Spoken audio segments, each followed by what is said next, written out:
Microsoft's integrated antivirus software for Windows 10, Windows Defender, will receive a new important feature next month.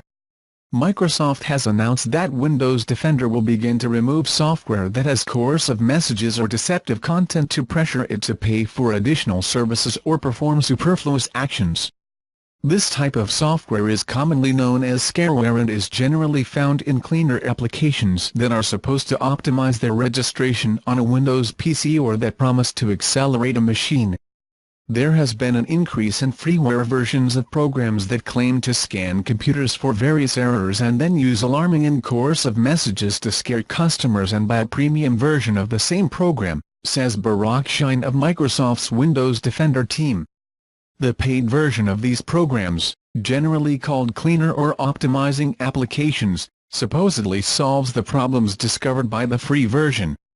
Microsoft believes that these applications are problematic for regular Windows users, so Windows Defender will now classify these applications as unwanted software and remove them from PCs. Microsoft will start removing applications on March 1.